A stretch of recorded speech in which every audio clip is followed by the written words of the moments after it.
district, you know the Pope listens. Dynasty, our religion, for the blokes missing. On all of these trades, on all of these plays, on all of these grades. By the end of the day, y'all getting played. So, what you gonna do next? Try to fill up that flex? Send the homie a text? That trash offers the best? You try to make it complex, then they text you back. Now all of a sudden, they don't make any sense. Broaden your horizons, boy. Dynasty's not for the Simons, boy. These trades not for consignment, boy. Respect your opponent, y'all some piranhas, boy. This my advice from me to you. Open up your cute little podcast queue. Search up GOAT District, my dude. Pop it in your ear, man. Y'all know what to do. It's the... And I always be traded. And I always be traded. And I always be trading. Y'all try to betray them, but first you gotta bait them. Fish.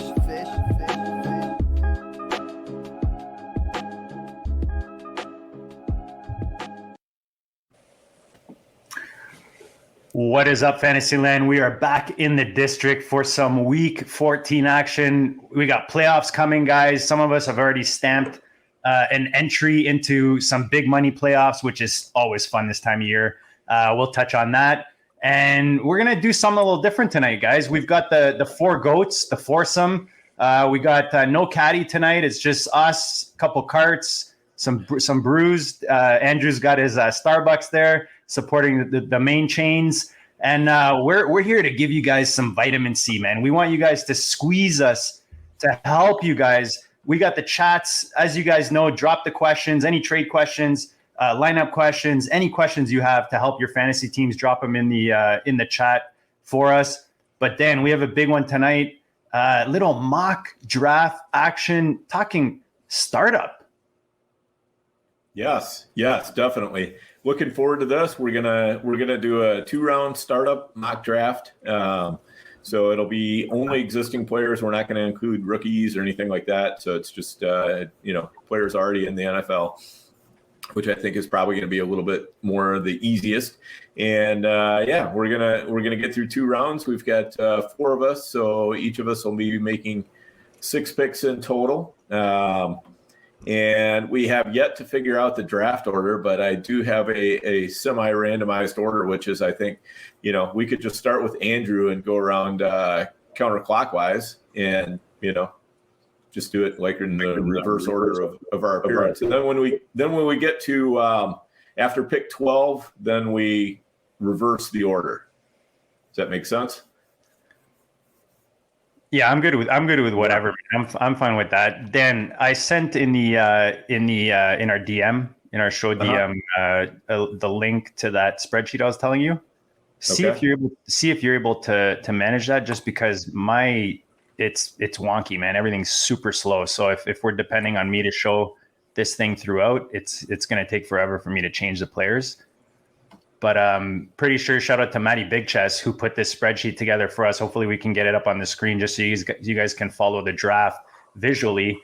If not, we'll put something quick together. But Matty Big Chest, for all your FF graphic work out there and any other graphic work, dude's a genius, and he put this together for the show. So hopefully we can get that up. Theo, going into the playoffs, man, you and Andrew, you guys were fun all off season. I'm sure a lot of the audience got to watch you guys draft live in the quarter milli or half milli billies now. How are the teams doing? How are you doing going into the playoffs? Give us a little feel for the Theo portfolio. How are you feeling about it? I mean, I ran very pure last weekend. I'm not going to lie. And Andrew and I Andrew and I thread the I like to hear on a few of our teams. We have a top 30-ish main event team, and we scored probably our lowest total, Andrew, in maybe all season long, with a couple of weird things happen. Obviously, Josh Allen's our quarterback, but we managed to win in that game pretty easily. It was hardly a sweat. But we had 2 Monday Night Football sweats. We won one game 143.55 to 142.35. and the other game, we managed to win. Andrew, what was the final score on that one? That was by like 0.8 or something, right? Yeah, that one was. I got 151.8 to 151.25. So we have 3 teams that we drafted together this summer. Doing live on the air, GOAT District shows that are in championship games, which is I think pretty good because it's hard to draft live. And we're in a main event that we really like our team, and I have a main event going with Dan as well, where we are also in a championship game. So I'm feeling great. I'm feeling confident, and I talked waivers today with both these guys, and we're ready to rock and roll. So I'm happy Andrew's on tonight because we can all kind of puff our chests a little bit and celebrate some wins. And that's what this is about, right, Andrew? Like, it's the GOAT District, and we have amazing guests on. Shout out to Theo and Dan and just the whole crew getting an awesome guest list together these last dozen months. I could say going back now, but I said this a couple shows that like we do really well in these leagues, and we wouldn't be on here talking fantasy football and giving our thoughts if we didn't have the records and the I don't know, trophies, I guess, or whatever to show. But just the success, you don't necessarily have to win the league, but like just putting that many, you named your 3 teams that are all in that playoff push. These are not easy leagues to get into the playoff rounds, right? I know I've got like that. I was telling you guys those 125 best ball teams. We had one we had done together. I think, was it Andrew? We did one, didn't we? Yep. I've got one of those that made it through to the playoffs. I'm pretty excited about that. It just makes it so exciting this time of year. But Theo, I know you put a lot into this. Andrew, you guys put a lot into the drafting this offseason and learning, the flow of these drafts. So to hear that the success that's all it's about, man. It's just to show we're walking the walk. It's not just talk, right? And that's what this is about tonight. Now, just to lay it out, sorry, Andrew, I will pass it to you. I just want to lay it out nicely, just so the people that are joining us right now, guys, drop the cues in the chat. What we're doing tonight, we're going to do a live mock startup, 2 rounds. And the idea is as we go through this, we're going to talk about different topics, week 14, some of these, opportunities with injuries, guys to avoid, guys to target, all that kind of stuff in between tonight's mock draft. Andrew, how you feeling, man? I know you were like a kid in a candy store this offseason, putting these $500,000 Billy shows together, that you got the ship chasing guys out. I think you have some side bets going with them. How's that going? How's your season going overall as we get into these money weeks? Yeah, pretty good. I was going to tell you that I did my top 24 right in this 2-round mock, and I purposely made sure that at the end, like the 23-24 spot, I was going to manufacture a way to like ramp up into my rant about what happened to Dan and I Sunday night. So I'm not quite there with the energy, but I think it's worth bringing up.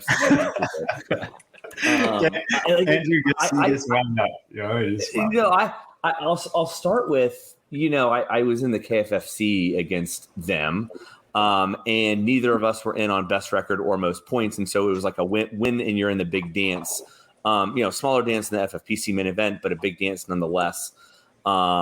And I thought I was dead in the water, but then Deontay Johnson scores 2 touchdowns and it basically ties it up going to Sunday Night Football.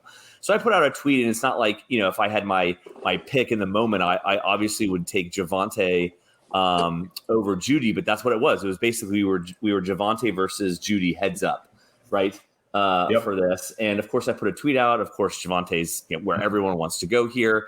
And the issue is, and I'm gonna loop Dan in here in a second, is like, I don't mind if Javonte scores. I just needed Judy to score more. But Dan, we were down 38 points in our main event, and we were going against Tyreek Hill. And it was one of those things where like I couldn't even be happy that Javonte was scoring against me in the KFFC, because I just thought, Dan, we were just so screwed in our main event that every point was just like a dagger, because it was putting me further behind the KFFC, but like it was doing me really, us no good in the main event. And then, okay, so first drive comes out and Judy gets wide open, one catch, 34 yards, beautiful. And I'm like, okay, I thought I was like a huge underdog, but maybe I've got a fighting shot. And of course that looked terrible. But as we Dan, you and I keep getting, I keep getting crushed on Javonte, you and I start messaging each other, exclamation points. Oh, Dan, Andrew, as Javonte keeps scoring and Tyreek Hill doesn't get the targets, and Dan, you and I came back in a main event, 38 points down. 38 point what? 38 point something down. Yeah, 38. Yeah. Yeah, I don't remember what it was exactly, but it was like 38.3 or something like that. And we only had Butker and Javonte Williams, and he still had Tyreek left to go. And it was like there's no chance we're winning this. Tyreek is probably going to outscore those two guys combined. Yeah. You guys took that down? We took it down. Well, I don't know when stat corrections process, but right. Currently we've taken it down. And the thing was, you want to talk about like opening drives, right? The Judy had the one catch for 34 yards. I think Tyreek had 2 catches, 22 yards the whole game. I think he had 2 catches, 22 yards after the first drive for the Chiefs. So I think that somehow we faded like 58 minutes of football for Tyreek Hill and somehow got that across the finish line, Dan. So anyways, how am I doing? Look, there's a lot of tournaments I'm winning. Got some money in the bank already. Dan, you and I have that main where we for all intents and purposes, we should have already had some money. But because we so far have made it with pending stat corrections, we're good there. But, obviously some of these, games when you get heads up against each other, and I think Dan and Theo, you guys have one similarly, is like, you really want to beat the ones where you're heads up against, people that you respect in the community. So obviously losing the ship chasing bad. But Dan, money comparison, I think it's much better that we took down that main event somehow. So yeah, exactly. And somehow, so we're the 3 seed, and then somehow the 4 seed managed to beat the 1 seed. So it's 3 versus 4 in that particular league. So it's wild stuff going on. Dan, sounds like you're going to have a pretty good season, because I know you and I are in a couple serious 500 buy-ins with some savages, Dynasty savages. And I don't know, at the top, we just took care of Bitcoin. We're 10-3, number 1 in the entire Dynasty Depot Masters right here. These two goats, just saying. And then the hard way, right now we're in second, 9-4, just crushed at 200.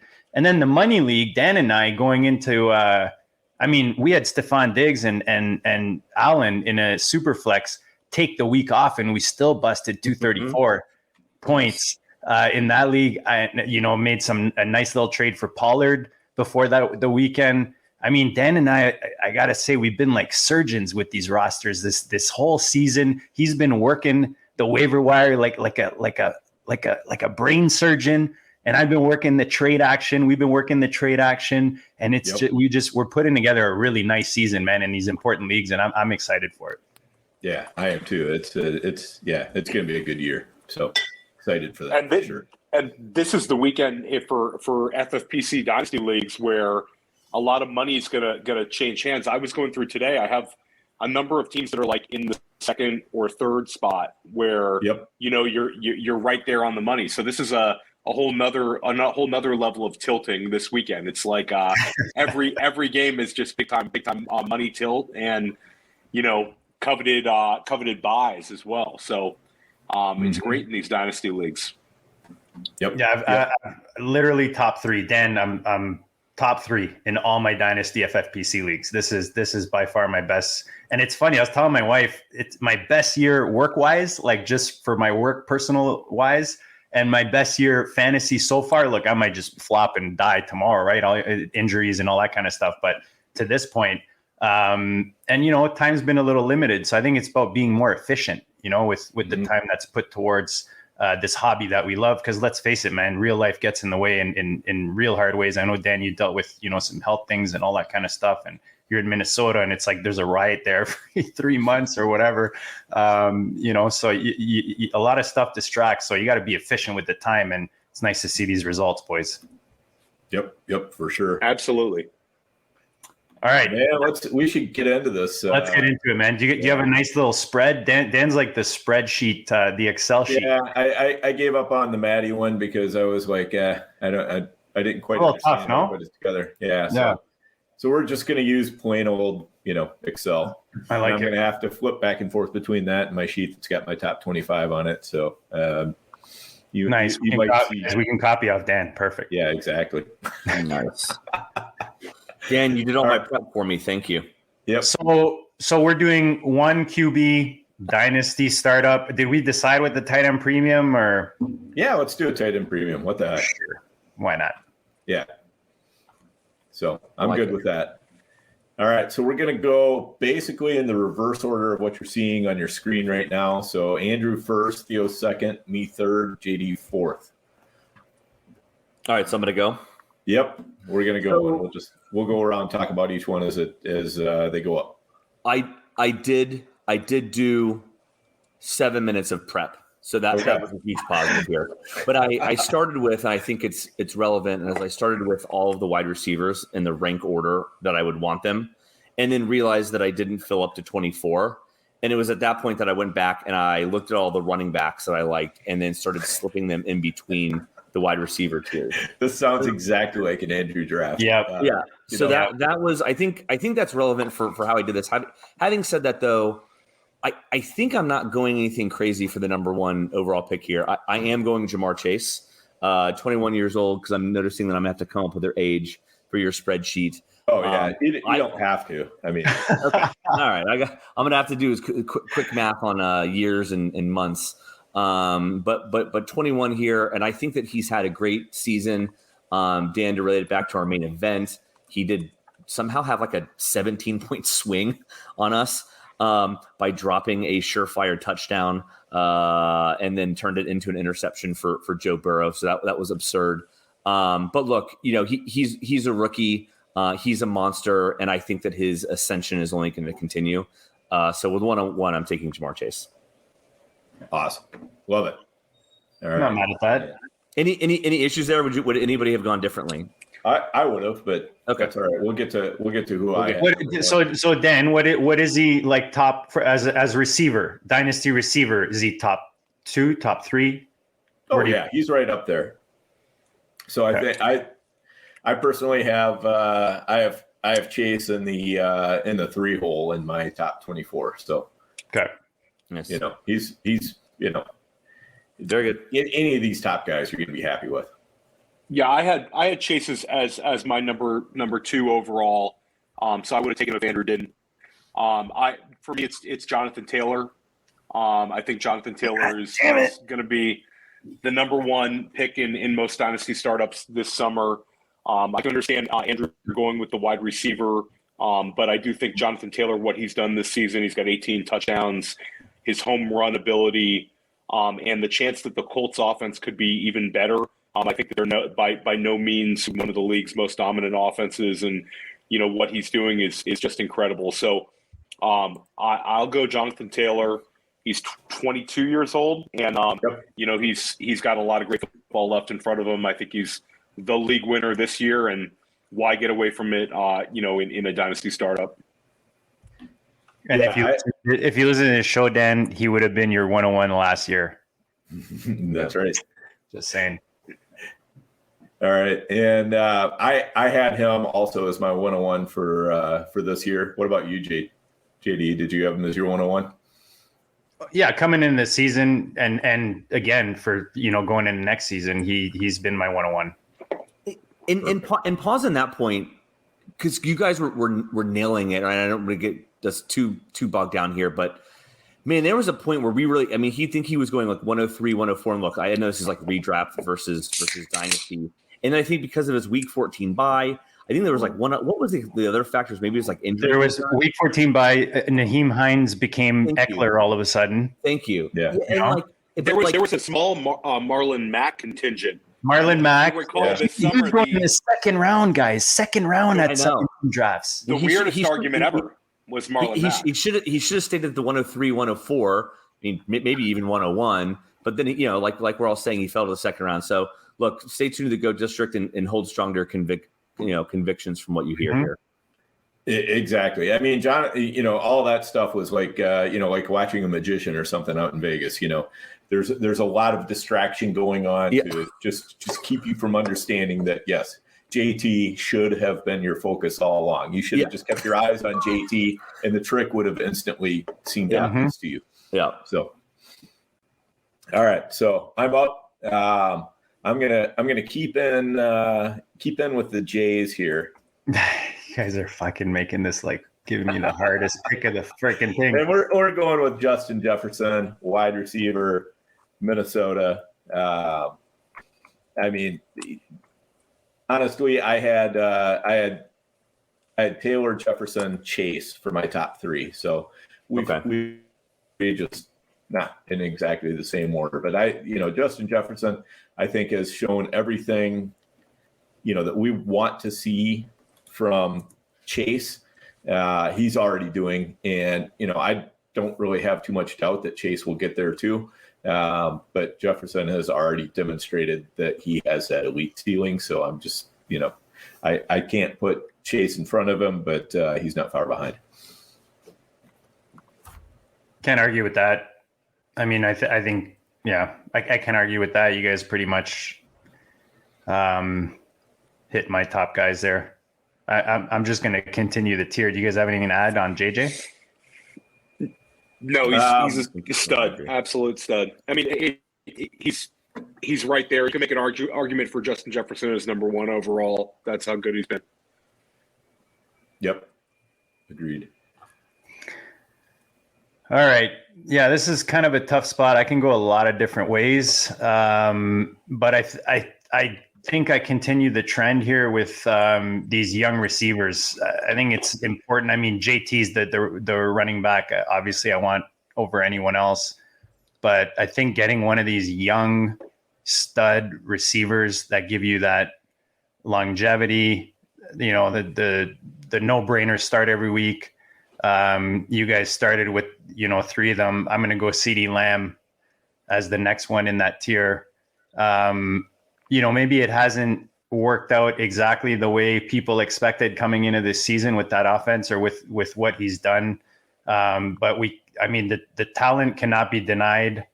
Dan, do we see, just remind me the contract situation wise, do we see Cooper? Did Cooper get re-signed? Just remind me again. I can't. Cooper could be in Dallas next year. There's also a way they could get out of it. So it could go either way with Cooper. My guess is they'll probably bring him back, but it's going to be. But Gallup is going to be a free agent for this year, and I think it's probably going to be tough for Dallas to retain him. Okay, so you see the transition there, right? Where CeeDee Lamb will probably take over the one spot there. Cooper complement, since he can barely stay on the field, and even when he is, you're not sure if he's a decoy or going to produce for you that night. But just the power, the age, the offense he's in, they're gonna wrap the offense around this guy as his career progresses. So I'm gonna go CeeDee Lamb here, locking up what I think is that top tier receivers. I think are very important when you're doing a startup. Yep, for sure. Is it me now in the fifth pick? I don't want to get lost. Wheeler's saying increase the font size. I hate how the you add the comments and it covers Andrew. I mean, such a beauty. You don't want to cover that. Come on. I don't need you to. Yes, Andrew is up again. So we're gonna go through the entire first round in the same order we've been going, and then when we get to round two, then we'll go top to bottom instead of bottom to top. Okay, I got this. Okay, so I mentioned. Started with wide receivers, filled in running back. So I did have Jonathan Taylor in top 5, but I'm missing one more wide receiver from my first 5. So I am going to go DK Metcalf. I wasn't quite ready to go to the next tier of running backs. 23 years old here. Am I worried about the quarterback situation next year with Russell Wilson gone? Maybe, but I've been worried all year long with Russell Wilson in there this year. And yet I just think that he just like talent-wise, strength, skills, etc. I just think that he's the man. So I'm still holding DK Metcalf value very high. I'm worried that I'm off here, but since it's my draft, I'm going to stick with it. So DK Metcalf. Dan, I just want to, I think this is a very important topic to discuss because I think the way you went through that thought process, I think that we face that a lot, especially even with rookies that are coming in. If they don't land in the most favorable spot, you start questioning everything, no matter how high the talent is. And I think what you said, and I'm asking you guys, like, just when you're doing a startup, how much does current situation, if you're doing a dynasty startup, right? You want to, obviously you're not going to keep these guys forever because we like to trade and you want to improve and all that good stuff. But how much are you considering the current situation? Like you said, Andrew, with DK, how much do you lower the value of the player, I guess, from his, talent based on the current situation when you're drafting a startup? Theo, do you have anything on that? I mean, for me, DK Metcalf would have been my pick if Andrew didn't take him. I think that you have to look at his age and the production that he's had. I think, he's almost a can't miss type guy. We've seen this year, maybe the scheme has hurt him, where, maybe the pace of play. I think there'll be a coaching change in Seattle this offseason. I hope so. I think they're going to get away from the 1960s football that they're trying to play right now. And I think that you could see DK Metcalf have, I think there's, good argument that DK Metcalf's best years are ahead of him. And I think that, he could just simply go back to last year's production. And I think that would be fine for where Andrew took him based on his age, his physicality, and the fact that he's improving as a receiver, where we saw him be kind of limited as a rookie in what he could do. And maybe that's changed where he's running a little bit different routes. He looks more polished and he's just a star. So I try to be, obviously players get driven up by their offensive situation. But I think when it comes to these can't miss wide receivers, you just put the quarterback on the back burner and you want that talent. Yeah, I think that they'll just continue the conversation because I obviously agree with what you said, Theo. I mean, I think wide receivers, to me, I can't predict their situation because maybe this is, Dan, I think we were talking about earlier this week when we were trying to set our lineup is, wide receivers are a little more, dependent on the quarterback. I think that you can buy perceived volume with running backs easier than you can buy perceived volume with, or situation with wide receivers. So in this case, it really was, okay, I'm just betting on DK's talent. Like Theo said, I think that his route tree has improved. I think his skills have improved. And look, the quarterback situation sucked this year. It goes so much worse next year. I just think that I'm just betting on his talent versus the situation. Yeah, I kind of look at it as dual tracks. I mean, basically you've got what is their value likely to be in my lineup, and then what is their value in trade, and how do I see that changing, if at all, over the the course of the offseason and into next year. Mm-hmm. And with some players like DK, he's 23 years old. He's just already exhibited that he has that talent. So you don't really worry too much about trade value overall.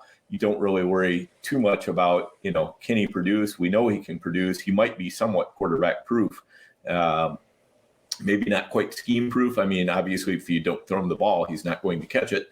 We've determined that so far this year. But when they throw him the ball, good things happen. And that's what I'm looking for out of one of these top receivers. When they throw him the ball, the good things happen. Game changers. Can they win you weeks? Like if I'm picking these top guys, I want them to win you weeks. Yeah. Because I can't control whether the team's going to throw them the ball. All I can do is just try to get players that if they get those touches, I know they're going to do good things. Yep. So yes. So all right, for me, I would have gone DK, and I think it's I might see it's. I wouldn't call it a tier break, but I do think the top five were a little more clear. I agree. Sixth pick. I mean, I would say, if we're doing this, 3 months ago, the four of us would have had AJ Brown at 6. But I do think that there's some concerns with these injuries mounting up. For me, this pick came down to Naji Harris or DeAndre Swift. They were the two running backs I would have here, and I'm gonna lean Naji Harris. I think that the argument against him would be that he's kind of a compiler. But I think that the Pittsburgh offensive line will get better in his career. Mike Tomlin just seems to fully trust him. We've seen what Le'Veon Bell could do, in terms of fantasy football production. Naji Harris, I think next year is going to be going extremely high. in redraft. I think he would command a lot of trade value in Dynasty right now. The argument is he's a little bit older than you'd like to see from a rookie running back. You'd love to see him being, Javonte Williams-like age. But I think when you look at his receiving ability, his size, and the fact that he's been able to take a pounding this year, and I just think that he's a very, very safe kind of foundational running back pick for a Dynasty startup. And I think this is about where he should go. And I think 6 makes a little bit of sense for him. Yeah, I would agree with that. I think, there's just, he's got everything in place. And, given what he's doing this year, which has been kind of tough circumstances for the type of player that he is, and he's still out there scoring points. He's going to be a mid-range RB1 probably even this year. And I just don't see that getting any worse. The quarterbacking probably isn't going to get a whole lot worse than what Roethlisberger has provided, to be quite honest. He's still got some good receivers that are going to attract attention, no matter who's throwing him the ball. So, and if his offensive line gets any better whatsoever, if they can stay in positive game scripts even a little bit more often, things like that are only going to help them. So, I'm with you there. Anyone else? Any thoughts on Najee? Anybody think he's too high? Anything like that? No.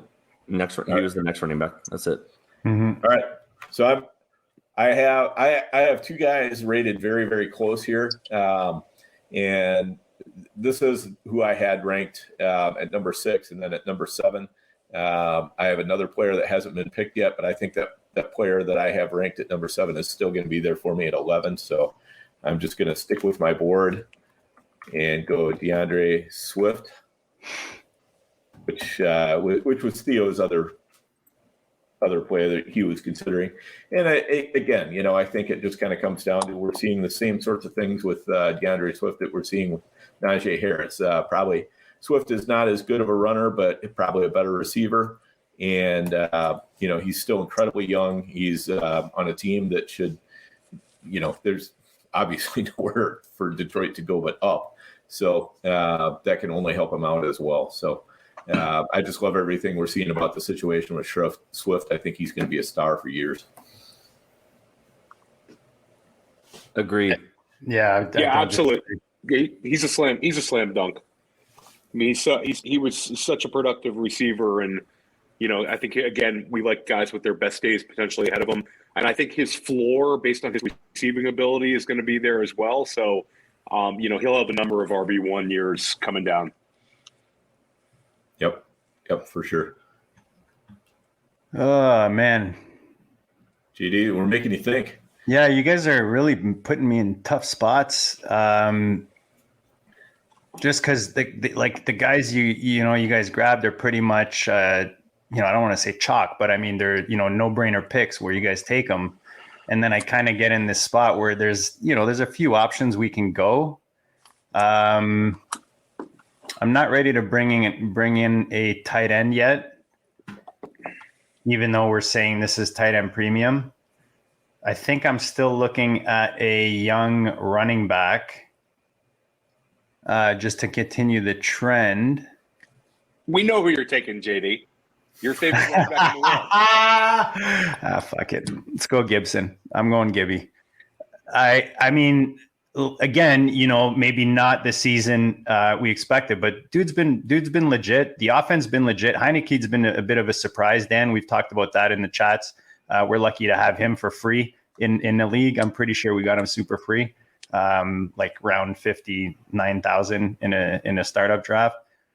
I don't know. Is that where you thought I was going, Theo? Or yes, 100%. I'm sorry, I I thought you were going Gibson. Where did you go with that one? Sorry, what was the pick? Antonio Gibson. Okay. I just think the age. I think the value of these running backs. I mean, this dude was a receiver, wasn't he? Yes. Call you know what I mean? Like this guy. We see guys like Debo. Getting runs. In the running back position. And that's exciting to me, man. Whenever I go back to something I said a couple weeks ago and I believe it's Abib that said this, that the back-to-back champ is you want these guys that, the offensive coordinators, the coaches are scheming around their offense. They're putting him in different positions. And Antonio, we've seen him, man. We've seen him in different positions. And I've got Wheeler's stamp of approval. I'm good to go, Dan. That's all I need. There you go. There. I had him 23, and I thought that was high because I was looking at I did the list, looked at what the consensus has been, and maybe Dan, you were referring to it as it's just been lazy, right? Mm-hmm. Maybe some of the ADP has been lazy, but I was like, boy, this is really reactionary if he's really a third or fourth round startup pick here in November. I think that I would never let him slip past the second. And so really interesting, JD, that you're so high on him here. I think that's a lot of faith in him. And I think it's all positive. This is just to say that I think we probably would have had him there before the season. And I think that you're even more slow moving on any reactionary, issues to his performance this year. So anyways, I think that's all positive. I thought the overreaction on him has been overblown. Point being, in terms of some of the ADP I was looking at. I talk about investing, guys. You can look at charts. You can look at the hourly, the daily, the 15-minute, the weekly. You want to start at the weekly level. A good friend of mine told me, and then you kind of work your way in. And it's like this with a lot of these players on a week-to-week or day-to-day basis. Their values go up and down. And we wanted to talk about guys that we've bought recently that that we're pretty excited about. Anytime you can get a guy when his value drops, whatever the reason, and his coming in, you had him at a higher value, you got to buy the dip, man. And that's proven time and time again. And fantasy is the prime place to take advantage of that, that quick and easy hashtag of buy the dip. And I see you agreeing with me, Andrew. Yeah, I like it. You've convinced me that I was probably even too low on him. And I thought I was going to be high on him from this discussion. So that's great. It's helpful. Yeah, I had him several spots lower than this, but I also think this is kind of the start of a broad tier. Yep. And I just had him a little bit closer to the bottom than the top. But I mean, honestly, we're entering a swath of players where I was had some difficulty. There's so many ways you can go. Yeah. Yep, for sure. All right, Andrew, who do we got at 9? The only tight end I have in the list, I'm gonna pull the trigger here. So I'm gonna go Kyle Pitts, and then I'm gonna find an age too. 21 years old. Yeah, I'm gonna round up to 21. I think that you're just getting a ton of equity. He's somebody that I would be drafting here and not even looking to trade unless I get Godfather offer. But I think he's going to hold a lot of value here in tight end premium. I think he was a rookie tight end this year. And I think that that's perfectly fine. I think he was a great rookie tight end. I don't think that he can carry an entire offense by himself. And that shouldn't be our expectation of him. And I think he performed just fine to show that he's going to have a really high ceiling in this league and at least a really good floor that will hold some trade value here to even take some bumps in the road over the next couple years. So I am going Kyle Pitts. I'll just say that I had the top 5. And then I had this, I had Pitts and then one other wide receiver before I started diving into these running backs again. So I had I agreed with Theo's mini tier break after 5. And I had a couple of these guys kind of hanging out there in the stratosphere a little bit, right under that first tier. So Kyle Pitts for me. Yeah, I think that's a great pick. I was going to take Kyle Pitts. So sorry for sniping you, Theo. Yeah, you're good thing we split teams, Andrew, because I think we have a lot of the same ideas on guys. And you talk about equity. And shout out to Wheeler. He just turned 21. He turned 21 in October. Yeah. So he's about as young as it gets. And I think you talk about equity. If you're in the FFPC, like we all play for Dynasty, Kyle Pitts is still kind of a name your price guy. It's impossible to get Kyle Pitts. And if you are going to trade Kyle Pitts, you'll get an absolute haul. I believe Dan moved to Kyle Pitts this year. Correct, Dan? We did that in the money league. Well, you did. Yeah, you did that with me, but that was the super flex. But I mean, super flex. Yeah, not super flex. He's still commanding a high, a very, very high value. And tight is still tight end premium. Any tight end premium, he's going to hold that value, right? Oh, 100%. So I think that's a great pick. This is a very tough pick for me at 10. I could go with a number of different positions. Again, I'm very tempted to go AJ Brown, but I do have some concerns with the injuries at this point. I was very tempted to go DJ Moore, who I think is a guy I really like around this range, but I'm going to go Javonte Williams. I think it's a little bit of a forward-thinking pick, but we all saw his ability, recently, especially, at Sunday night. And he's very young. He's flashed all season long. I believe he leads the league in forced missed tackles, something incredible based on his carries. And he's one of the youngest running backs in football. And the guy's, he's a stud. And I think that he will end up being a first-round pick in Dynasty startups this summer in the FFPC. So I think where I'm getting him is a good range. What do you guys think about Javonte here? Yeah, I've got him in that same tier. I had him again just a little bit lower down, but there's all the signs are there. Everything that you want to see. The only thing that we need to know is that Denver's not going to do something stupid like re-sign Melvin Gordon. Yeah, that would certainly hurt my 10th overall. That would definitely change the calculus, I think, because for running backs with a shorter shelf life, I mean, you just have to take a little bit of situation into context, even if you love the talent. But I think even if they sign Melvin Gordon, Javonte Williams by this time next year would be smashing no matter what, even if Gordon was on the team with him. Yeah, and we talk about redraft too. I think I talked about this with either you or Andrew. But like Javonte is gonna shoot up the boards in redraft. Like by the end of the summer in these, I mean, you can just see it when in these high stakes drafts, the guy's gonna end up going in the first round because people have the forward thinking. Basically, what we saw with Antonio Gibson is what we're going to see with Javonte Williams. And if they sign a quarterback like an Aaron Rodgers or a Russell Wilson or one of these coveted veterans go there, I mean, you could talk about Javonte going in the top 5 in redraft. So I think he's going to shoot up in both things. I think the talent's undeniable. And you're seeing a trend, guys, with these ages, right? That the guys are drafting their first or second year rookie running back or starting running backs. Theo takes a guy that he just got his first, start. Melvin's kind of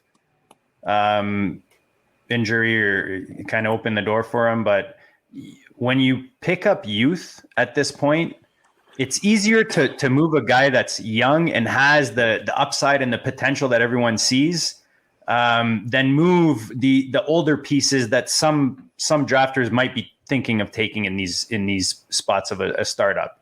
We'll get to those guys. I don't want to be the guy that drops names in the middle of a draft that haven't been taken off the board, but you guys know who I'm talking about, right?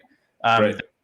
So you have to balance in a draft, or you have to balance, the youth with production. And we talk about here how we always try to stay competitive and keep that balance throughout the season. But that you'll see the thread here, the common thread is age, and you want to pick up youth, man. You want to get those studs because they hold their value. And Andrew, when you pick Pitts, that's exactly it, right? He's going to hold that value in tight end premium. It's not going anywhere.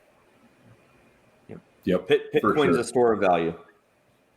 Yeah, there's if I'm picking an older player, I'm looking at, do I still think they can be productive for the next 3 years? And do I think other people will think it's going to be productive for the next 3 years?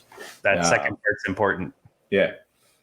So, all right. So I'm gonna break the age curve here, and which geezer are you bringing in? I'm bringing in the geezer from Carolina, nice. Because he is a full, he's 24. Yikes! So, yeah, this guy's getting fitted for the scooter right now. But no, I was happy to hear Theo say that he was considering DJ Moore. I was even happier to hear that he didn't want to pick DJ Moore at 10 because that left him for me at 11. That was the guy I was looking at 7. I'd have been happy with him or Swift there at 7. And, I think DJ Moore, it just kind of comes down to, again, he's shown he can do good things when you get the ball in his hands. And, all he needs is a quarterback who can get the ball in his hands. I don't think Cam Newton is going to be in Carolina next year. Sam Darnold might be, but I don't think it's going to be as a starter. I mean, Carolina has to address quarterback. And as long as they do, I think DJ Moore is going to benefit. So I'm totally fine taking Moore here. He's just demonstrated, as he's moved through his first 3 years, that he's on an elite path. And that's what I'm kind of looking for is, players that are on an elite path if they're going to be a little bit older. Getting that, guys? I don't need to argue. You can't argue with CMC. I mean, just let's face it, just at the beginning of this season, which hasn't even ended yet, he was the 101 for a lot of people who were not watching this show or listening to the show. I'm kidding. But in all honesty, I think if he didn't get re-injured, maybe there's less fear out there. We're looking at DJ Moore. CMC. Sorry, yeah, DJ Moore. So sorry, dude. The Carolina thing. Edit. Do we have a producer that edits this shit? No. Yeah, I think we can work on that. All right. Fuck, DJ Moore. That's your old dude that you brought in. Jeez. That's my old dude that I brought in. Jesus, man. I know, right? 24. It's awful. No, I like it. My next. Yep, fired up. Yep. All right. I'm 2 in a row here, actually. I got 2 in a row. Okay. I'm sticking with you, Dan. I'm bringing the geezers in. I got really excited there. I thought you brought the other Carolina Panther in here. But I'm sticking at receiver. And as much as we talk about youth, this guy is a game changer, a week changer. His quarterback's not going anywhere anytime soon. And I don't think his speed is. I'm going with the cheetah. Mm-hmm. Tyreek Hill. Anyone that can drop a 40 piece on me any week, I'll take it. I think this guy is a secret weapon. You have him in your lineup, you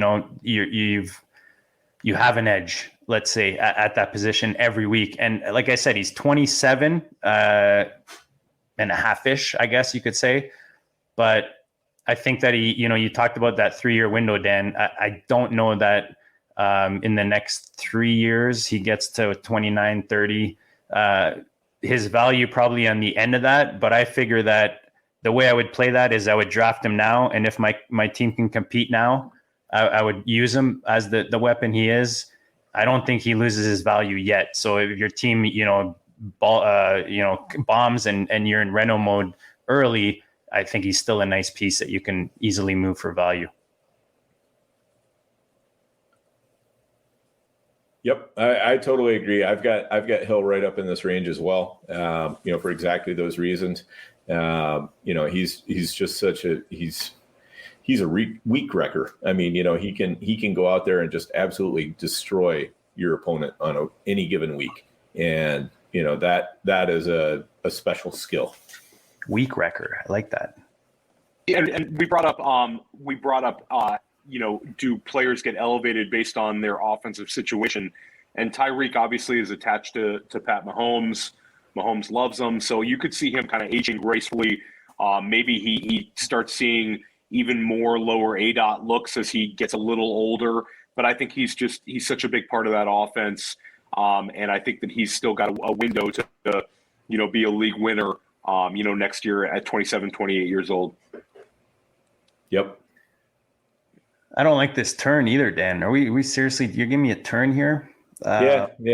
Talking about geezers, I'm looking at 2 geezer running backs. I'm going to put Barkley here. I think Barkley, as much as yes, he's been dealing with injuries, he hasn't been on the field in the sense that he's not a guy with a lot of thread off the tires. Is that the saying, Dan? I always fuck these things up. Is it off the tires or on the tires, or how's that shit work? Yeah. Either way, he's still got plenty of tread left on the tire, I think. And guys, we forgot to give a huge congrats to Dan, by the way, for the big victory this weekend. As you guys see, he's sporting the gear. Oh yes, Baylor. You know, Dan. Very well done. Let's indeed. give him some air horns. We're the one team that was able to spring the upset this weekend. So, it was good. Well done. I'm gonna go Barkley just because I think he, like I said, and Clapper's gone, right? At the end of the day, the Clapper's gone. That's got to bring his value up. People might have hope. The other geezer I was talking at, and sorry, Dan, I totally got spaced after you talking Carolina there. But I think he could have been an option here because he still has, like, you said, the weak wrecker type of power. But let's face it, we talked about AJ Brown. These guys, once there's more than one injury and they're, multiple weeks, you got to bring him down the rankings a bit. So I like Barkley a bit more, as much as he's had the multiple injuries. Let's hope he can stick, one of those guys that comes in later and sticks some years together, that kind of like what we're seeing out of Mixon right now. Yes. So on this, before we move on, I don't think this is being mean because I want you guys to be mean to me. And are we posting these top 24? But my real question is, Barkley is my first off the board pick so far, and I know we're getting in the second round anyway. So what does it matter? But I didn't have Barkley listed. I think that's just because of how I did the list, was sexy wide receivers first, and then tried to slip in. You're like Elijah Moore or Barkley. Elijah Moore. Yeah. That's literally what happened here. So, anyways, I just wanted to acknowledge this, and again, we're doing 24 players, so it is what it is. Barkley's 25, 26, whatever. But this is my first off the board player. I think it's just because I'm just being mean to older and hurt running backs. But just wanted to at least throw that out there. I didn't know if anybody thought similarly. No, I think this is a little high for Barkley as well. The guys which sucked for our Triflex team. Our Triflex team is dead, Theo. Put Barkley at the back now. So I'll argue. I'll make a quick argument. Our Triflex team might have a shorter window because of Barkley. Like next year could come back. I'm not ready to call it quite dead. Yeah. But I don't know. It's kind of like these first 2 round picks are so important.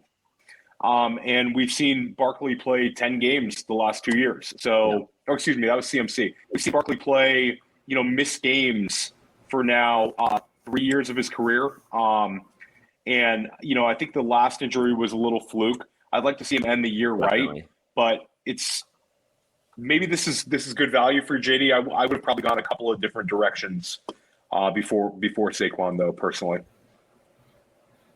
Oh, I'm not hurt, boys. This is a hard. I sparked the discussion. Yeah. No, and I Dan, I'm curious to know, what are your thoughts on Barkley? Is he kind of off your board if we're doing a startup right now in the top couple rounds? Do we have Dan back or no? Sorry, guys. Yeah, no problem. Did we lose you? My internet is freezing up here pretty bad, so we're losing Dan. I lost Dan. And worst of all, we lost our draft board. I know, that's it's like I'm taking my ball and I'm going home. Like, fuck you guys in your draft. Yeah, that's good. He'll be back. He'll be back. Oh, good. No, and again, like I said, we're doing 2 rounds. I thought it was really interesting. I set it up at the top. It's just like, hey, like what are the sexy wide receivers, and I'll fill in the gaps from there to make sure that I get to 24. So yeah, and you know what? I can't disagree with you. I'm looking at names that you could throw in there. I don't know. I still think there's value there, and I still think that there's the upside that he gives you is still that possible top 5 dynasty piece. So. Yeah. Look, I don't disagree with you guys. And that's the thing, right? Is like, especially because like if you're, and I know like, I think Dan mentioned 3-year window, maybe 2-year window, but ultimately you're trying to win money in that year. And it's nice to have a piece that you can trade and extend your window. But if Barkley hits, you're winning some cash in that first year, right? And that's what you're trying to do is then fund yourself for future years. So yeah. Dan, we got you back. No, he's frozen in time. Frozen in the Minnesota wins. Theo. Well, we're on pick 14. We can keep going. I guess this will go to Andrew next. Let's do it. Sadly, it's Dan next. Oh fuck! He took his ball right when it was. I'm trying to be unfrozen. Oh, there he is. Nice. Dan, you're up. 14. No, it's not happening. Send us a Morse code or something so we know who you pick. Act it out, charades, Dan.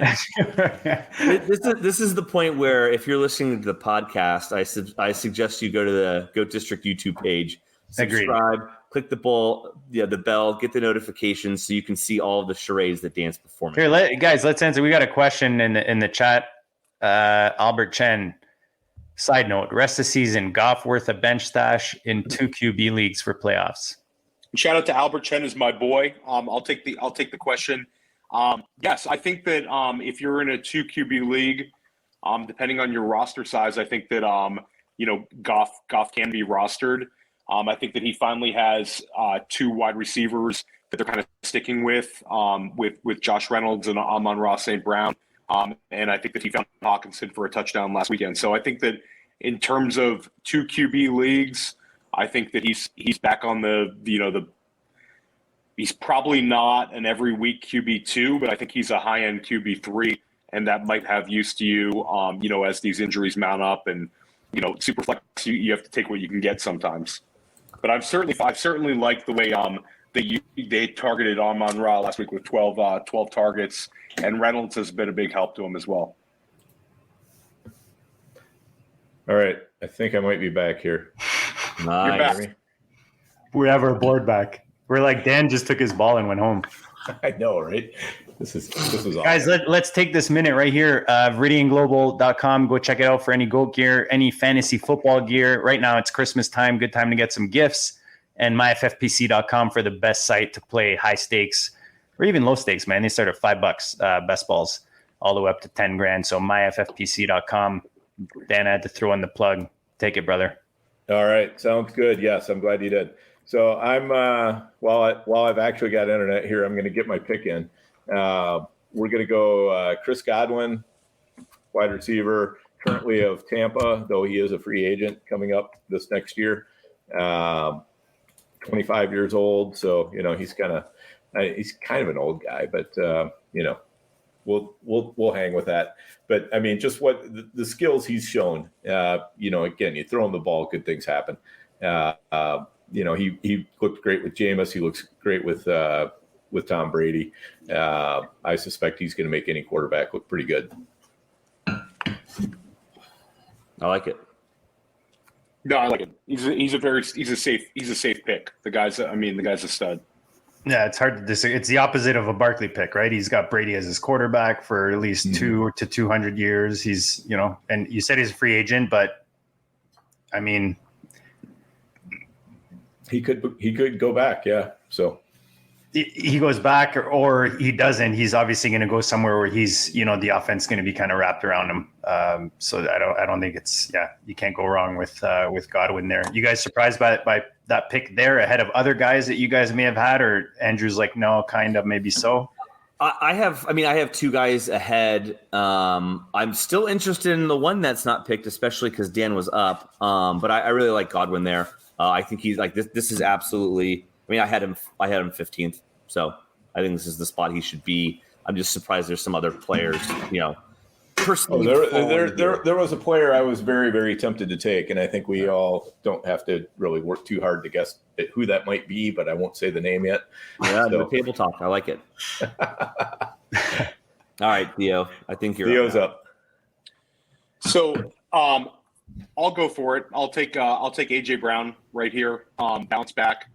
There it is. I think that AJ, again, if this was 2 months ago, I think he would have gone a lot higher. And I know we're not allowed to say names, but I considered Debo here. I considered Jalen Waddle here, but I ultimately went to AJ Brown because I do think that a wide receiver 1 overall is in his range of outcomes, and I think we will see it at some point in his career. I still believe in the talent, and it's been an unfortunate year, but I'll be back on AJ next year. I'm positive about it. Unless there's some kind of injury setbacks, I think you might see him at an even better value next year. Yeah, totally agree. It was hard leaving AJ Brown down this low, but well, last year he was in that top tier, right, with those other guys, right? Like coming into the season. Yeah, he was up there around like DK Metcalf. So You know, he was in the like 3, 4, 5 range for a lot of people. So it could be a good buy right now if you're in Reno-mode. Right. Yeah, for sure. So, something tells me we're about to see 3 Ole Miss wide receivers in the top 24. But not this pick. I think that's coming later from some of us. This is the most on-brand Shelley pick there is. It'd be at this point in the draft that I'm telegraphing that I'm going after Joe Burrow a few rounds later. But after taking Jamar Chase 101, yep, you got it, Dan. T. Higgins, 22 years old. Just to make sure I'm on point for the age here. Man, I thought I was going after you because I got lost in the fact that where our profile pictures are now, and I was going to be, speaking of guys that had monster games in week 13 right after your Godwin pick. But yeah, I mean, T. Higgins, a little bit of a breakout game that was awesome to see, especially as me pumping him up in the first week of some of these football guys in main event championships was awesome last week. So I mean, T. Higgins is a guy for me. I think he's got the size profile, and the fact that Jamar Chase is there does not scare me at all. I think that they're very complementary. 2 great players, a quarterback who's not afraid to get the ball to either of them. I'd like to see a little bit more of it this year, but again, I think that they've each shown that they can do really well. So I have T. Higgins here, and I think that I'm pretty happy to have him at 16. Yeah, I don't hate that, and I think he was another guy that a few weeks ago, I can't remember exactly, but was had a nice buy opportunity, where people were kind of writing off the fact that he could be 1B, maybe even 1A in some scenarios. Yep. Who's up? You, JD. I'm so lost in the order right now with the. I know, lost. That's changing and lost in the snake draft. All right, Theo, I have to. I mean, this is my most owned player, my pride and joy of the 2021 season after my boy JT, and that's the Deebo Samuel. There was one other guy I was considering in this spot, but they're struggling right now. Age becomes a factor. You're looking at a guy who's not 26 yet in Deebo Samuel and has an entire offense that just runs through him. He runs through them. They run around him. It's just he's running the ball, catching the ball, throwing the ball. He's doing it all in that offense. And as much as they've added a guy like Ayuk, you've only seen his role grow in that offense. And to me, that says a lot. And, whether Lance comes in or Jimmy G stays for a bit, I think Deebo has been, he's been a staple in this offense for a couple of years now, since he's gotten here. So I don't think that's changing. If anything, we're seeing an evolution of the player in that offense. And, I might be a bit early for some, but I'm comfortable taking him here in this spot. Yeah, I mean, I considered him where I took AJ Brown. I think this is about the right spot for him. I mean, he has had injuries in the past, but you can't ignore this smash season. And we also talk about the third-year breakout. That used to be a thing that people would say all the time, and people have kind of gotten away from it. But this is absolutely like the third-year breakout. The guy broke out as a rookie, had some issues last year. This year we got him at a discount in redraft, and he's just been sensational. And I love the way he's used as a rusher by Kyle Shanahan. I think that just builds a floor for him. And he's an explosive player. I will be interested to see how he does with Trey Lance. That change is coming. But it's not like he'd be losing some fantastic quarterback in Garoppolo. So I think this is a very good spot for Samuel. I think he's a top 24, dynasty startup pick all summer long. Yeah, 11.5 points then per game to 21.2, number 2 in the league right now. All right. So I went back and forth between the guy I'm going to pick and then one other guy on my list. So I decided that I'm going to be an ageist. I'm going with the younger player. Oh, I'm surprised. So I'm going Jalen Waddle here. I mean, he's just showing everything you want to see in Miami right now. He's got the elite speed. He works well underneath. He can do the yak. everything is working right now for him. So I'm basically totally on board with Waddle. And the player, I think he's similar in some ways to the player that I would have taken next. I think will probably come off the board pretty soon. But given that Waddle's a couple of years younger, I'm just going to go there because I think he's shown me enough over the past 6-8 weeks that I feel like he's on a star track. Yeah, I thought Dan was going to take him when he took Chris Godwin. So I think it's. Yeah, Godwin surprised me. I got to say, that's why I asked the other guys. Godwin surprised me there. I thought you had a couple other guys ahead of him. And even here, I'm a little surprised. I thought you had one other guy. And I'm wondering if that's who you're talking about with the old guy. Well, we'll see. But yeah, I mean, and when I say the old guy that I'm talking about would be the same age as Godwin. So not that old, but yeah, I don't know. I mean, I think, there's something to be said for, what Godwin has proven. And he's still only 25 and, so he's right, he's just coming into his peak years. Godwin's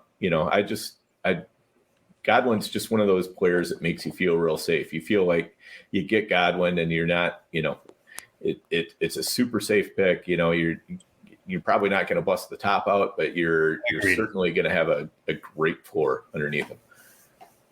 Whereas Waddle, I feel not quite as confident yet. So, is it the quarterback situation seems to play a big part in what you just described? No, maybe not. I mean, with Godwin, he's just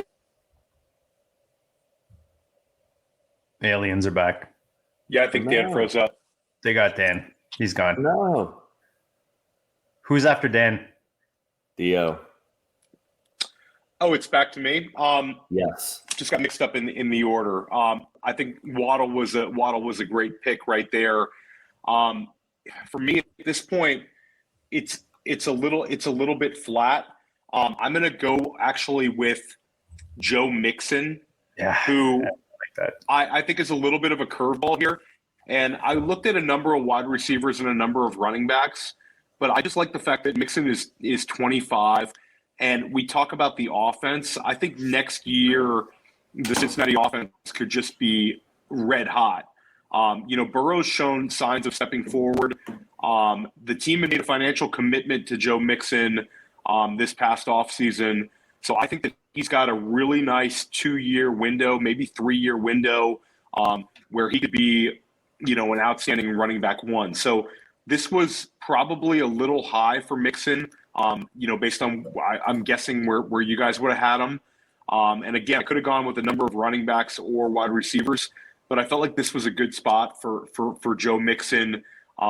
Keeping your running back somewhat young, but also having a potential to be in the number one offense in football next year, in my opinion. This was my first year actually buying Mixon, just where he was going, the offense. He's had the injuries. He's hasn't, he's had the ups and downs, I'm sure, as if you've owned him in Dynasty. But this year, just again, you want to tie your running backs, especially guys that are just like dominating the backfield in a really good offense and is going to score points. And we've seen it in Cincinnati this year, and they have a good defense. That's like another added bonus to what you want behind your running back. So Mixon, I made a move for him. What was it? Etienne in the first for Mixon and the 301 or something like that for a contender. I really like what he offers. And I think that, guys that are just looking at the list and looking at the age beside the player as a running back, I think that gives you a bit of value on a player like that. What do you think, Andrew? Totally agree. Love Joe Mixon, have him in a few spots in Dynasty. And before this year, I wondered whether my sell window had closed and that I was making a mistake walking into this year, still owning him. And of course, didn't sell him and have really enjoyed his performance this year. And now I'm just thinking like, okay, I'm gonna write it out because unless I get like a good deal for him, and maybe I do move on. But I like what I've seen from him. I think the arrow is pointing up. Theo, you just pointed it out. I've already taken 2 Bengals wide receivers And I don't even think that precludes me from liking Joe Mixon even further. I just love the Bengals offense. Yeah, Mixon's a totally defensible pick here. Yep. And, I think it's interesting that he's going ahead of, I'll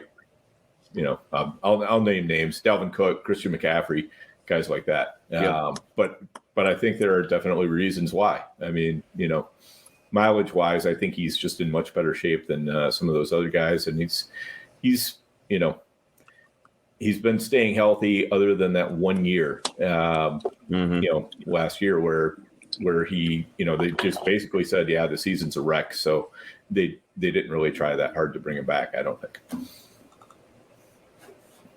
Yep. I'm up on 20. So I'm going to go wide receiver again. I think I've had 5 picks.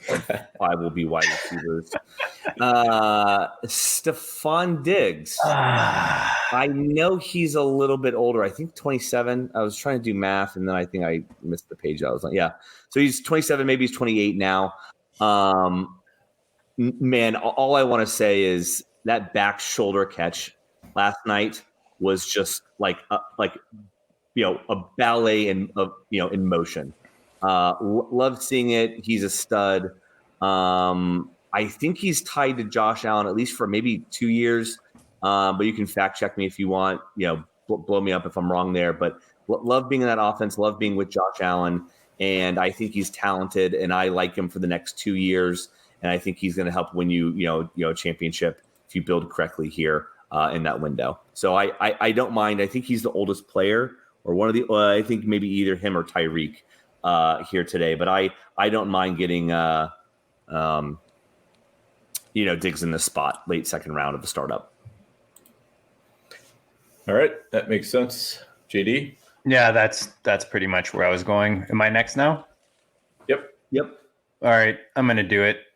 I know I already made a bad pick according to with the Barkley move, but I'm going to throw in the CMC action at this point. I just think that as much as the multiple injuries as I talked about earlier, it's a startup. Hopefully, we're going into next season, and he's healthy going in this season. What this guy offers upside wise. He had that one season and then it's kind of gone downhill after that. But this is a guy that takes care of himself physically. There's another running back that you could go here that's a little older, that's similar, takes care of himself physically. But when this guy's on the field and he's healthy, you would hope this offense turns it around and there's more on the table going into next season. But I'm going to go McCaffrey here. I think where were we at? 22 now. 21 for McCaffrey. Yep. So yeah, I don't like it, but I do think he's got more value than the other guys I'm looking at after Diggs. That's again, I think that there's the teardrop, and he's probably the last guy that I would put in this kind of really long tier. I find after those top 5, I feel like it's pretty flat. Not that, anyways, I'm going McCaffrey. You guys can shred it up. No, I think that's perfect here. Yeah, it's fine. I mean, there's a decent amount of risk with that pick, but the upside is, he could be, McCaffrey, if he stays healthy, could be the number 1 running back still in the league. So yeah, you have to balance those two things. And Dan, you mentioned names. I think there's maybe too many names that I didn't even mention. I did have Dalvin and Chubb above CMC here, and maybe the Chubb one's weird. But I had them both above CMC, but I had each of those 3 in the top 24. Who was it? Chubb and who? Oh, Dalvin? I had Dalvin and Chubb. Talk about an old man. Dude. Just above CMC. And I think they're all in that 25 age range. The 2 I didn't have, and maybe we talk about them. I don't know if you guys were going to take them, so I apologize if so. Is I did not have Kamara or Eckler in my top 24. So I had them out, but I as I was looking at ages, I think Kamara, Eckler, CMC, Chubb, and Dalvin are all a old 25 or just turned 26 here. And you're basically making that decision, like you said, with Barkley, whereas you're just not going to take him because you're not going to get him. Like they're going to go in these top 2 rounds, no guys? Or you think next year maybe they go further? I think they're definitely going to go in the top 2 rounds. I think maybe even some of the people that we've taken here might get pushed down. I could definitely see like Waddle, Debo, maybe even T. Higgins not making it into most top 24s. I agree. And that's fine, but that's that's just not the way I play. I'm gonna play by generally, dynasty wise, I'm probably not that much different than Andrew, and then I'm gonna get my core of young wide receivers set, and then I'll start worrying about running back a little bit after that. Just because, we've seen, this is maybe like the extreme year, but so many running backs just come out of the woodwork that if you've got your solid core wide receivers, you get your tight end, you get your quarterback set, all of that, you can really, kind of just make it up as you go along almost at running back some years. Some years that's a little bit more difficult, but, again, if you've got that core, even if you do have a poor first year because it was not a 0 running back year, you're probably going to end up with a really high draft choice for next year, and you're going to be able to get, that anchor running back at the beginning of next year at the very least. So, that's kind of like my extreme fallback of, well, if I can't get an anchor running back anywhere else, that's I'll pick him up next year. Yeah, and I mean, continue to play out the hypothetical and just have everything go right for you. But you miss the playoffs, but you make it in the FFPC format, and you're in the draft slot playoffs, right? And if you peak at the right time and you've done this young wide receiver and 0 running back, perhaps you didn't make the playoffs because you didn't peak appropriately, but maybe you win your way into the 101 and you've got this monster setting up for next year. Look, lots of if-thens and whatevers, but I think that's sort of like the point of you can kind of time your peak, even if you won't make, win the money, maybe you set yourself up really, really well for the, few next couple of years. And I think it's like, you're going to build accordingly, right? So if you do take one of these guys, you're building accordingly. The other thing is you're looking at your league mates, right? If everybody's going young receivers, young this, young that, and everybody's kind of forfeiting, trading down and grabbing picks, and, you have a chance, that's where maybe you take one. You're not taking Barkley and CMC or you're maybe taking one, and then you're building accordingly, and you're building that safety net underneath as you go deeper in the draft. And then you're talking about, and we say it often, be top heavy at receiver, get your studs, then you don't have to overthink the receiver position.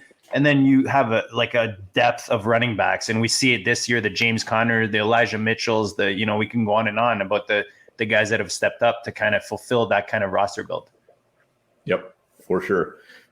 And on that note, I'm going to go with a player that in an actual draft, I might try to wait him out a little bit longer, but yeah, I'm going to take Deontay Johnson right here. And he's a guy that I was actually thinking about where I took Waddle.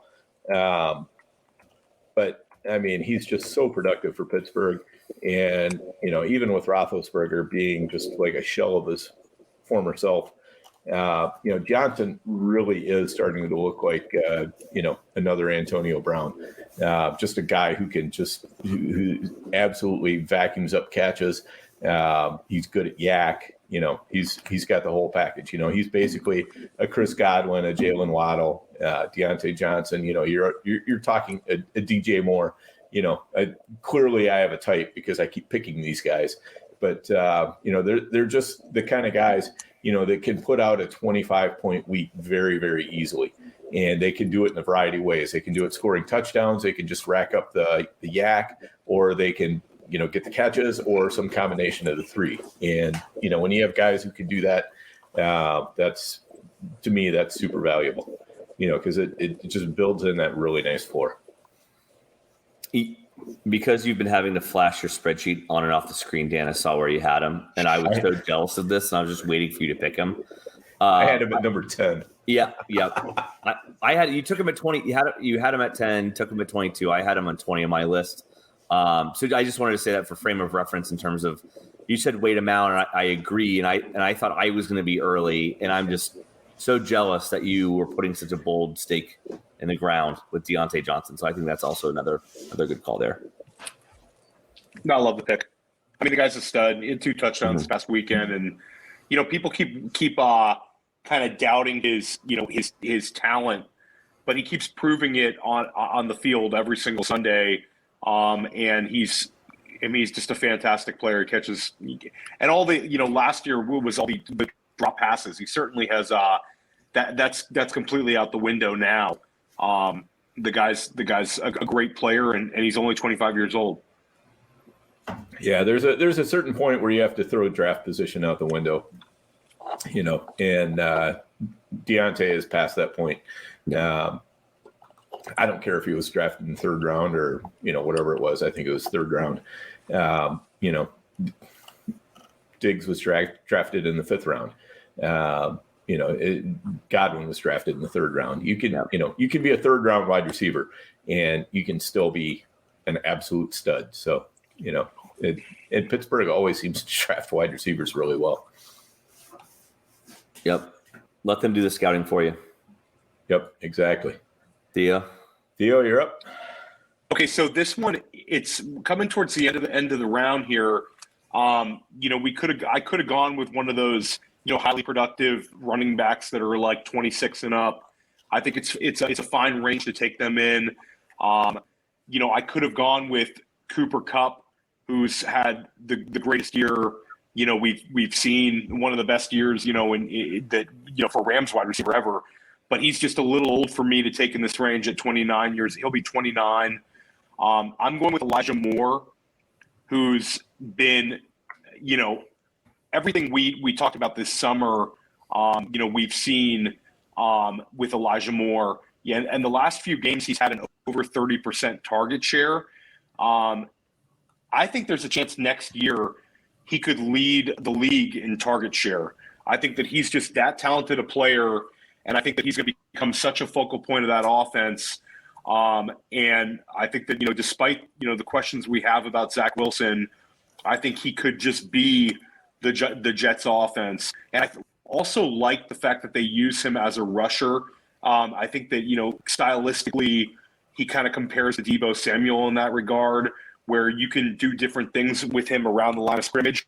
And that just kind of elevates his fantasy floor. So for me, in dynasty startups, I have a ton of Elijah Moore on my dynasty teams.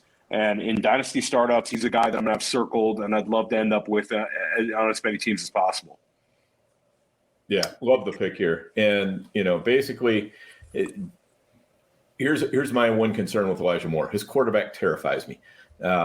Other than that, everything else is great. And, again, he's a guy who's shown, give him the ball, just get him touches, and he will make things happen. That's, he's got that skill. He's he's kind of like a smaller AJ Brown in that way. So I'm glad you did it, Theo. You got the 3rd Ole Miss wide receiver in there. Yes. Snuck him in under the wire. I wasn't going to do it, so I'm glad you did. Well, you could keep it going right now, Shelly, and just take Dawson Knox and keep the Ole Miss run. We did say tight end premium. 6 for 6, and I truly am just going off of the list that I have. I'm going F1 here. I think it's good at end of 2nd round. A little bit older, but again, I think he's 26. 26, yep. So look, you get the 3-year window out of him.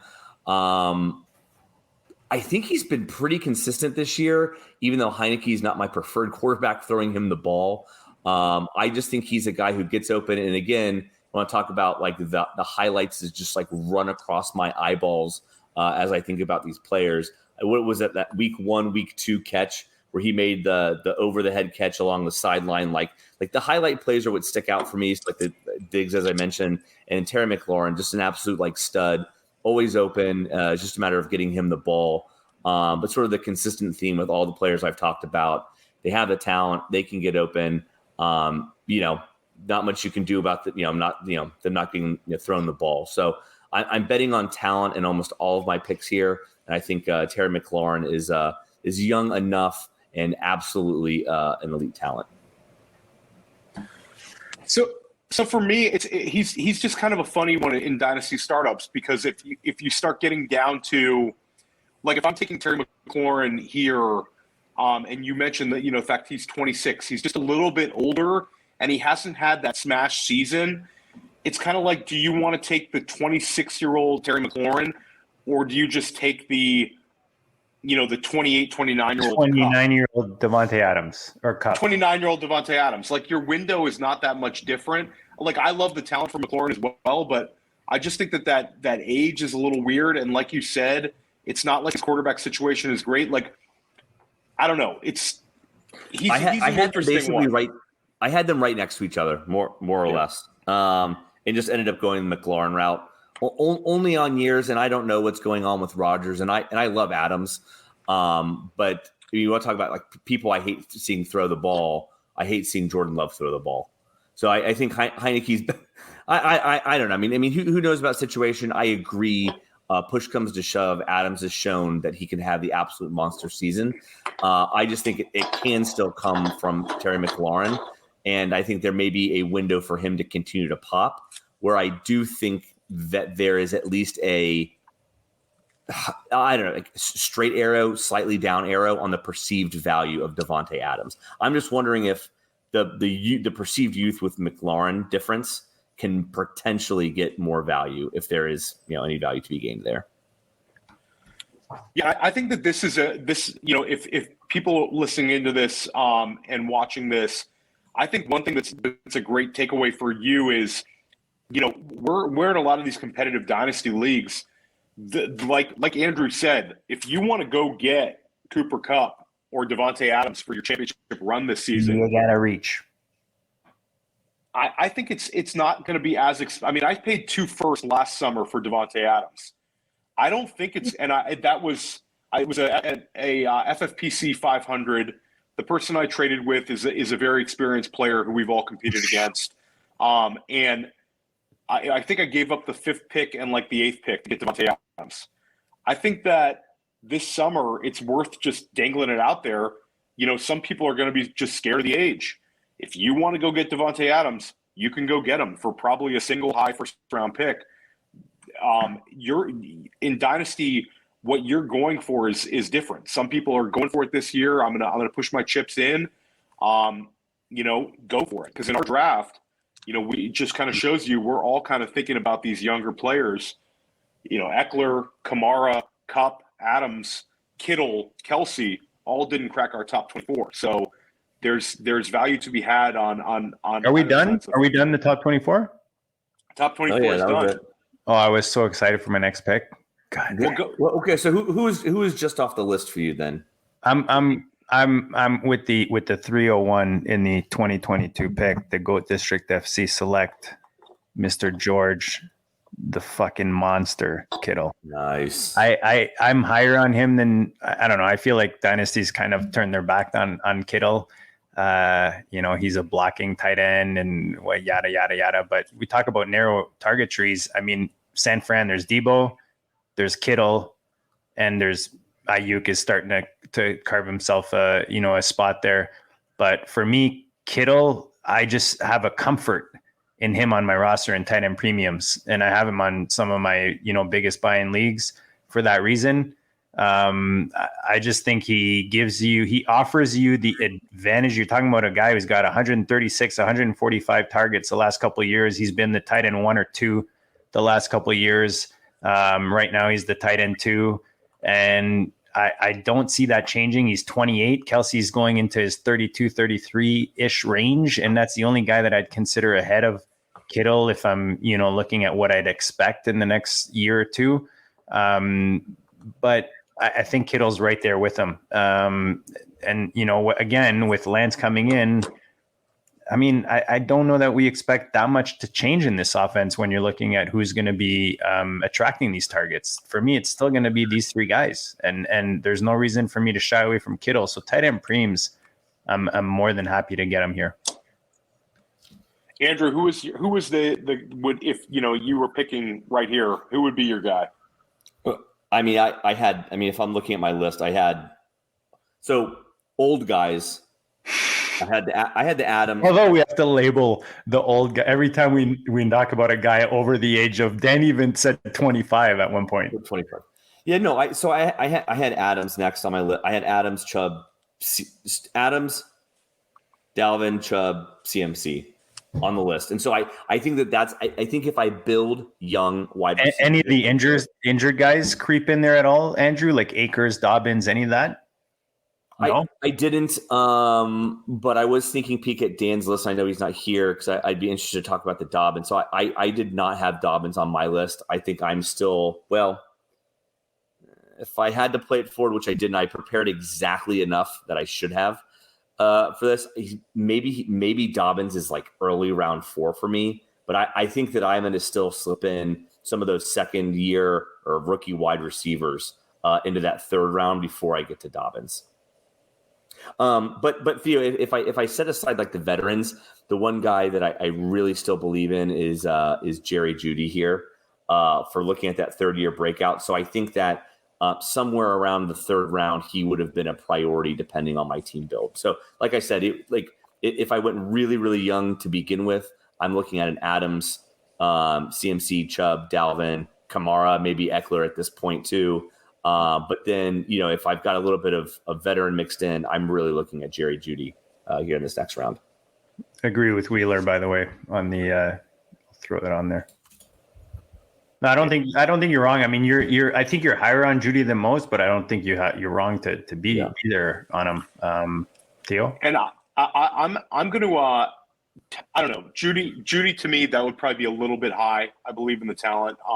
But just getting to Wheeler's comment was interesting. Going back to what you said about Kittle, JD, I kind of agree with Wheeler that I think Andrews is he's again kind of underrated. I had him as a guy I would have kind of considered in this range, but he's attached to Lamar Jackson. They've displayed a great connection now, and I think that he's very, very safe as a tight end pick and tight end premium. I think the one concern I'd have about Kittle is we've seen the injuries and kind of the way he plays. He wants to block all the time. He's laying guys out. It's just more of a violent style. Andrews seems to kind of protect himself. He's a big target in the red zone. It just seems like a little more like risk averse. Like Kelsey's old and Kittle's, the way he plays is kind of crazy. And it's nuts because those two guys are going to go extremely high in, FFPC drafts. But, how much dynasty equity do you want to put into them? So it's very interesting. And Andrew, one question about your Jeudy, just to get to your Jeudy. How about the re-signing of Patrick and Sutton? Does that concern you at all? I mean, just the fact that it's kind of crowded. I could play it both ways. I mean, maybe better talent. Maybe better talent allows the ball to be spread out, or less pressure off Jeudy. I mean, the thing was like on the Sunday Night Football, Jeudy, must have been like a slant something. I'm going to get roasted by anybody who actually watches the film, but he definitely came across formation right to left, and he burned his guy, or maybe he was schemed open. I don't know, but I mean, he was wide open down that left sideline. And I just think that, look, if maybe it's the Bengals scenario. If there's more talent, maybe everyone gets to eat. I think the bigger concern, again, something I can't really, control for is, Teddy Bridgewater ain't it. So I don't know what to do about that. But having somebody like Tim Patrick, who is a very serviceable like third banana, like I don't mind having him as like the third banana wide receiver on the Broncos. And then Sutton, I love his talent too. So I'm in on that team as a whole. It's just the entire either scheme, offense. But definitely quarterback play should improve. But other than that, I am buying Jeudy big time. And Theo, I got to go back to the Kittle thing. And sorry guys, I didn't mean to keep jumping, guys, between the two, but it was just no, and that's why I think these are really valid discussions. And I just got to say this, man. To me, targets number one for me. Targets anyone that's supposed to be catching the ball. So when you're comparing a guy who's been getting over 130 targets, the last 3 years to a guy who hasn't even eclipsed 100 yet. He will this year, but he hasn't done it yet. And as much as I thought Andrew was probably one of the best values coming into the season, as a lot of the Baltimore pieces, I still have Kittle ahead of him. And there's probably one or two guys I might. There's at least one guy that I'd put ahead of him still, or that I'd put on an even playing field when you bring in age and all that, and maybe TJ Hawk. I probably have Andrews ahead of Hawk, but I still have Kittle ahead of Andrews in my opinion. And for me, it's just that the volume difference is not even close. Yeah, I have Andrews in and not Kittle, but Kittle is like next up on my list, basically. So, for me, Andrews is tight end 2, Kittle's tight end 3. Hawk would probably be tight end 4 or 5, somewhere right around Kelsey. I had just a few players that weren't picked. I had Dobbins at 19. I had Cooper Kupp at 21, Chase Claypool at 22, and Pittman at 24. Where's Akers for you, Dan? He's another guy we talked about quickly. Nothing, not close. Like 127. Okay. All right. Very precise, Dan. That's what Dan was doing. Very on brand. Yeah, where's Akers? Yeah, I got it. Yeah, Akers is a total fade for me. I will put him however low I need to make sure that somebody else drafts him. So, again, we probably dropped the ball when it comes to throwing in injuries and all that kind of stuff when it comes to week 14. But the idea of this was, we've really focused on chasing the ships, going after that money, bringing in a bunch of champions that have done it, how well our teams are doing going to the playoffs. But we want to help the Reno-modes, the rebuilds, the guys that maybe are not where they want to be this year, but they want to flip it really quickly. I think something like this really helps you because it lets you gauge where the values are if you're drafting a startup today, where they're going, hopefully going into the offseason. It gives you a good idea, players that you want to go after or maybe that you want to trade away based on where you are in your own leagues. So hopefully this helped you out, guys. Smash the like. We're at $140 almost. The chat's been awesome. Shout out to Wheeler, Albert Chen, Kyle's Money. You guys were awesome tonight. Casey McCoy. Guys, maybe give a final thoughts on this as we close this out. And yeah, man, that's it. Anything else you want to share? Wheeler's just all over. He's got Akers. He's talking Denver. I mean, this could go on forever. So let's wrap it up before we get on another rant, guys. No, I'm glad I got to cover the KFFC sweat, the main event, Miracle, pending stat corrections, of course. And I stayed on brand tonight, drafted a bunch of wide receivers here. Never broke character at all. So I love it. Classic Shelley. Overall successful. Shelley, you prepared and you stuck to it's beautiful, man. 7 minutes. On brand. I love it. I'm ashamed. I didn't do 7 minutes, and I know with Barkley and McCaffrey, man. What the? Come on. Yeah. So we're gonna post our list to Twitter. Is that sure?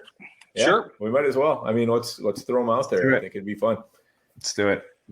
Yeah. So I thought this was a lot of fun. We've been talking redraft for weeks and months at this point. It was nice to pivot over to a dynasty show. I think a lot of our listeners have their dynasty regular seasons ending, this weekend. I know, I'm tilting on a number of dynasty leagues right now. I know you guys are as well. So this was a lot of fun as kind of a look ahead. And yeah, it's, shout out to everybody listening and also to, the group of us is we've worked so hard this season on the teams, whether we share them. And I feel like I know all of your guys' teams that I don't share with you because we kind of bounce ideas off of one another. It's been really, really nice to be able to do that with people I respect. And I think that this is the weekend where we kind of bring it home. It's the weekend to win some cash and to win some championships. And then we have a 3-week stretch where it's no more waivers. It's your roster speaks for itself. Your structure matters. How you built your team matters. And hopefully a little good luck on no injuries. And hopefully, the teams we share, make nice runs. And, we end the year right, fellas. So I'm just fired up for this weekend. Say it again, Theo. No more waivers. No more waivers. God, yeah. No more waivers. Jesus.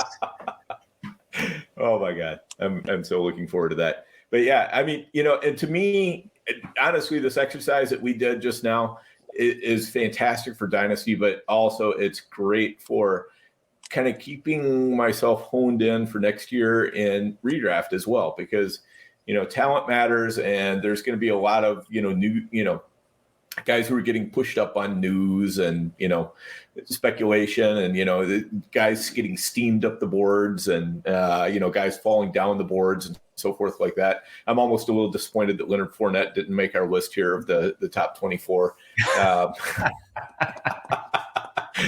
I mean, but, you know, And just had to throw LF on the table with I had to. Yeah, I couldn't let the show end without a Leonard Fournette reference. Hey, he's winning me some. Well, he's winning. Some he's winning people some serious leagues. I don't want to jinx myself or anyone, but he's winning people some serious leagues this year. And Leonard Fournette was just one of those perfect examples of a player where, you know, you just, you know, everybody was too cool to draft him, and you just had to kind of set your ego aside and say, you know what, I'm going to be the guy who takes the player who's just, you know, who everybody's going to kind of snicker under their breath when I take him. I don't care. Whatever. You know, I have low standards. You know, if you're going to give me a guy who potentially could be a workhorse back for, you know, Tom Brady and that Tampa offense, yeah, I'll take a chance on that in the, you know, 9th, 10th, 11th round. You know, why not? But anyway, yeah. So this exercise, you know, just had a lot of, you know, it just kind of keeps you focused on the talent. It kind of keeps you focused on the players that are young and up and coming. And, you know, those tend to be more the league winners than the players that are, you know, kind of quote unquote established or whatever. You know, it's pretty rare, you know, that you're going to see like Dalvin Cook be a league winner, you know, especially next year. It's going to be somebody like Javonte Williams or, you know, Naji Harris or, you know, DeAndre Swift or somebody like that is going to be more the league winner style. So to me, you know, this has dual value. And, you know, when I'm starting to think about my main events and everything else, I go back to these dynasty lists and I, you know, I kind of make sure I'm working them in.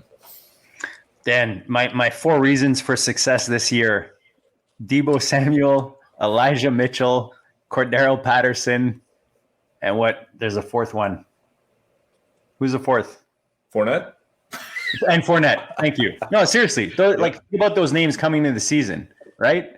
Yep. And if you're you know, sprinkled with those guys in your rosters right now, you're in a good spot. So good luck to you guys as we go into the money weeks, as we call it. Make sure you guys are on top of where your leagues are at, trade deadlines, playoffs, all that kind of stuff, man. Just get yourself refamiliar with your settings and everything going on in your leagues, you know, if you're not already this time of year, because sometimes you miss little things that make a difference. So good luck with everything, guys. Hopefully this helped you out tonight. Smash the like, smash the subscribe, share the show. We talked about myffpc.com. Go sign up, guys. We'll help you out with a sign up bonus. If you're not already signed up, there's a playoff challenge that are coming up.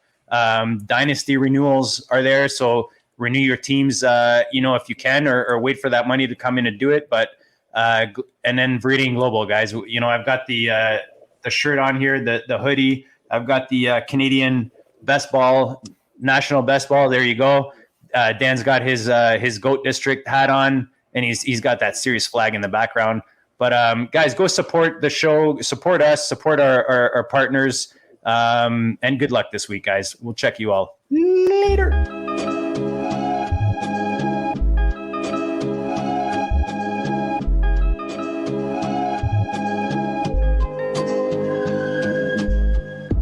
District, you know the Pope listens. Dynasty, our religion, for the blokes missing. On all of these trades, on all of these plays, on all of these grades. By the end of the day, y'all getting played. So, what you gonna do next? Try to fill up that flex? Send the homie a text. That trash offer's the best. You try to make it complex, then they text you back. Now all of a sudden they don't make any sense.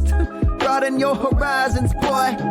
Dynasty's not for the Simons, boy. These trades not for consignment, boy. Respect your opponent, y'all some piranhas, boy. This my advice from me to you. Open up your cute little podcast queue. Search up GOAT District, my dude. Pop it in your ear, man. Y'all know what to do. It's the and I always be trading. And I always be trading. And I always be trading. Y'all try to betray them, but first you gotta bait them. Fish.